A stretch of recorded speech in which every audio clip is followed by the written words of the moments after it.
গুন্ডামির রাষ্ট্রপতি ডক্টর ইউনূস সরকারের আপনাদেরকে সতর্ক করছি, সেই রাষ্ট্রপতির পদত্যাগ করা উচিত ছিল, যেহেতু তিনি এখনো নিজে পদত্যাগ করেন নাই, সেহেতু ওনাকে অপসারণ করতে হবে।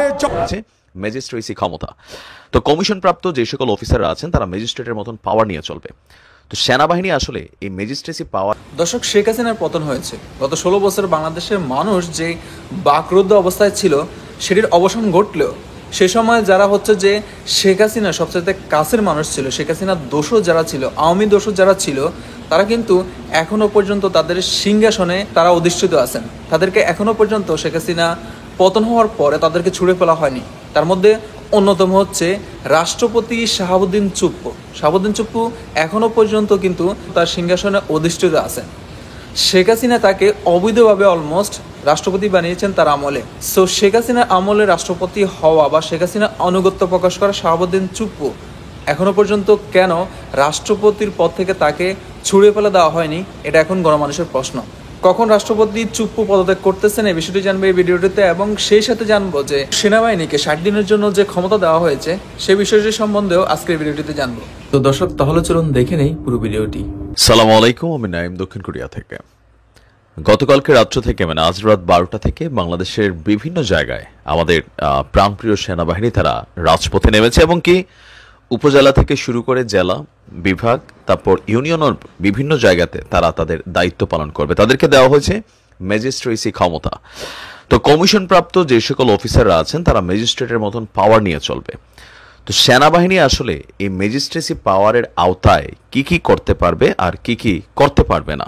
তো আমরা যেটা বেসিক্যালি কি কি করতে পারবে সেটার মধ্যে এত কিছু আছে যে আপনি আশ্চর্য হয়ে যাবেন যে ওয়ান কাইন্ড অফ সুপ্রিম পাওয়ার সেনাবাহিনীকে দেওয়া হয়েছে।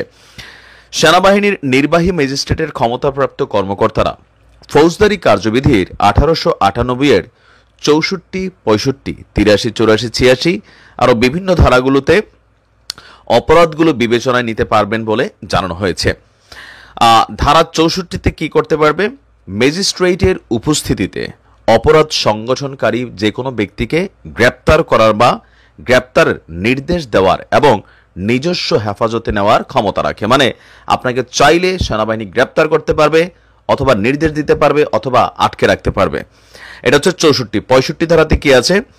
গ্রেপ্তার করার ক্ষমতা বা তার উপস্থিতিতে গ্রেপ্তারের নির্দেশনা যার জন্য তিনি গ্রেপ্তারি পরোয়ানা জারি করতে পারবেন। ধারা 83, 84, 86 ওয়ারেন্ট অনুমোদন করার ক্ষমতা বা ওয়ারেন্টের অধীনে গ্রেপ্তারকৃত অভিযুক্ত ব্যক্তিকে অপসারণ আদেশ দেওয়ার ক্ষমতা। যদি কাউকে ভুলভাল কেউ গ্রেপ্তার করে সেক্ষেত্রে সেনাবাহিনী নিজেই সেই ব্যক্তিকে ছেড়ে দেওয়ার তাৎক্ষণিক ক্ষমতা রাখে। ধারা 95(2) নথিপত্র ইত্যাদির জন্য ডাক ও টেলিগ্রাফ কর্তৃপক্ষের দ্বারা অনুসন্ধান এবং আটক করার ক্ষমতা। ধারা 100 ভুলভাবে বন্দী ব্যক্তিদের হাজির করার জন্য অনুসন্ধান অথবা ওয়ারেন্ট জারি করার ক্ষমতা। মিথ্যা মামলা যারা দিচ্ছেন তাদের জন্য কিন্তু এই ধারাতে বড়ই দুঃসংবাদ আসছে। ধারা 105 সরাসরি তল্লাশি করার ক্ষমতা। তার উপস্থিতিতে যে কোনো স্থানে অনুসন্ধানের জন্য তিনি সার্চ ওয়ারেন্ট জারি করতে পারেন। মানে এই যে পাওয়ারগুলো খুবই সুপ্রিম পাওয়ার। ধারা 107 শান্তি বজায় রাখার জন্য নিরাপত্তার প্রয়োজনীয় ক্ষমতা। 109 ভবঘুরে এবং সন্দেহভাজন ব্যক্তির ভালো আচরণের জন্য নিরাপত্তার প্রয়োজনীয় ক্ষমতা। 110 ভালো আচরণের জন্য নিরাপত্তা প্রয়োজনীয় ক্ষমতা। ধারা 126 জামিনের নিষ্পত্তি করার ক্ষমতা। খুব সুন্দর পাওয়ার দিয়েছে। ধারা 127 বেআইনি সমাবেশ ছত্রভঙ্গ করার আদেশ দানের ক্ষমতা। মানে এখন থেকে যদি কেউ সমাবেশ করতে চায়, সামহাও সম্ভবত সেনাবাহিনীর অনুমতিগত কোনো একটা ইস্যু আছে। ধারা 128 আপনার বেআইনি সমাবেশ ছত্রভঙ্গ করার জন্য বেসামরিক শক্তি ব্যবহার করার ক্ষমতা। যারা জায়গায় জায়গায় খালি প্রটেস্ট করছেন তাদের জন্য কিন্তু এটা মাথায় রাখবেন। ধারা 130 আপনার একই। ধারা 133 স্থানীয় উপদ্রবে ক্ষেত্রবিশেষে ব্যবস্থা হিসেবে আদেশ জারি করার ক্ষমতা। ধারা 142 জনসাধারণের উপদ্রবের ক্ষেত্রে অবিলম্বে ব্যবস্থা হিসাবে আদেশ জারির ক্ষমতা। উল্লেখিত ক্ষমতা ছাড়াও যে কোনো নির্বাহী ম্যাজিস্ট্রেটকে মোবাইল কোর্ট আইন 2009 এর অধীনে মোবাইল কোর্ট পরিচালনা করার জন্য সরকার এবং সেই সঙ্গে জেলা ম্যাজিস্ট্রেট দ্বারা সংশ্লিষ্ট এখতিয়ারের মধ্যে ক্ষমতা দেওয়া হয়েছে। এই আইনের অধীনে নির্বাহী ম্যাজিস্ট্রেট তার উপস্থিতিতে সংঘটিত অপরাধ বা ঘটনাস্থলে তার সামনে উন্মোচিত হওয়া অপরাধগুলো বিবেচনায় নিতে পারবেন। অভিযুক্তের স্বীকারোক্তির পর ম্যাজিস্ট্রেট সংশ্লিষ্ট আইন অনুযায়ী অপরাধীকে সাজা দিতে পারবেন, তবে কারাদণ্ডের ক্ষেত্রে 2 বছরের বেশি নয়। তার মানে একটা A to Z প্যাকেজ পাওয়ার দিয়া সেনাবাহিনীকে মাঠে নামানো হয়েছে। আমি এটাকে সাধুবাদ জানাই, কারণ এই মুহূর্তে বাংলাদেশের বিভিন্ন জায়গায় যে ঘটনাগুলো ঘটছে সেই ঘটনাগুলো কিন্তু পজিটিভ না। এতে সাধারণ মানুষ নিরাপত্তাহীনতা ভুগছে, ব্যবসায়ীরা নানান জায়গায় ঝামেলায় পড়ছে, তারপর উটকু খুটকু নানান ধরনের আন্দোলন, বিভিন্ন জায়গায় মানে জনজীবন বিপর্যস্ত। আমরা আশা করি সেনাবাহিনী তাদের দায়িত্ব আগামী 60 দিন।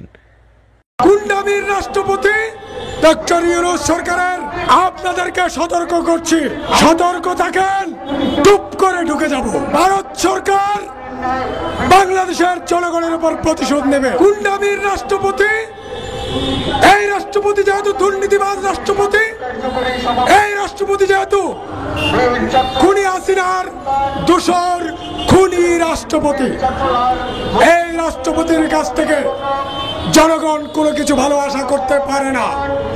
যে রাষ্ট্রপতি জনগণের ভোট ডাকাতির মধ্য দিয়ে ক্ষমতায় অধিষ্ঠিত হয়েছে, তার সেই কারণেও ওনার পদত্যাগ করা উচিত ছিল।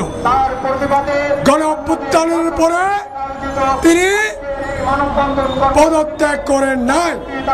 তার মানে খুনি হাসিনা এবং তার দোসরদেরকে পুনর্বাসন করার জন্য রাষ্ট্রপতি এখনো ক্ষমতায় বসে আছেন।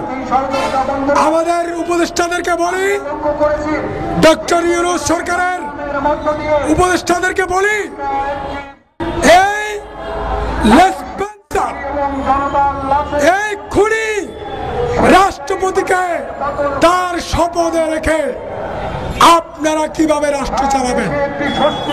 চালাতে পারছেন? ঠিক মতো রাষ্ট্র চালাতে পারছেন? সরকার চালাতে পারছেন? পারছেন না। তাহলে জনগণের চাওয়া, জনগণের পাওয়া অনুযায়ী যে রাষ্ট্রপতির পদত্যাগ করা উচিত ছিল, যেহেতু তিনি এখনো নিজে পদত্যাগ করেন নাই, সেহেতু ওনাকে অপসারণ করতে হবে, জনগণের পক্ষে অপসারণ করতে হবে। সো দর্শক, আপনারা পুরো ভিডিওটি দেখেছেন। আমি এখনো বিস্ময় ভরে দেখতেছি যে শাহাবুদ্দিন চুপ্পু, যিনি হচ্ছে যে রাষ্ট্রপতি পাইপলাইনে না থেকেও যাকে শেখ হাসিনা তার আনুগত্য প্রকাশ করায়, শেখ হাসিনা সবচেয়ে কাছের হয়, তাকে হচ্ছে যে রাষ্ট্রপতির পদে অধিষ্ঠিত করেছেন। এইরকম একটি মানুষ, এইরকম একটা নৈতিকতা বিবর্জিত মানুষ, তিনি এখনো পর্যন্ত রাষ্ট্রপতি হিসেবে শেখ হাসিনা পতনের পরও তাকে সে কিভাবে এখনো অধিষ্ঠিত হয়ে থাকে রাষ্ট্রপতি হিসেবে? তাকে কেন শেখ হাসিনা রিজিমের বিদায়ের পরে তাকে কেন ছুড়ে ফেলে দেওয়া হয়নি? এটা এখন কোনো মানুষের দাবি। সো কখন হচ্ছে যে এই রাষ্ট্রপতিকে তার পদ থেকে অপসারণ করা হবে, সেটির অপেক্ষায় পুরো জাতি। সো আশা করি পুরো ভিডিও আপনারা দেখেছেন এবং এই বিষয়টি নিয়ে আপনাদের মতামত কি সেটা জানিয়ে আমাদেরকে অবশ্যই কমেন্ট করবেন। এখানে শেষ করতেছি। আসসালামু আলাইকুম।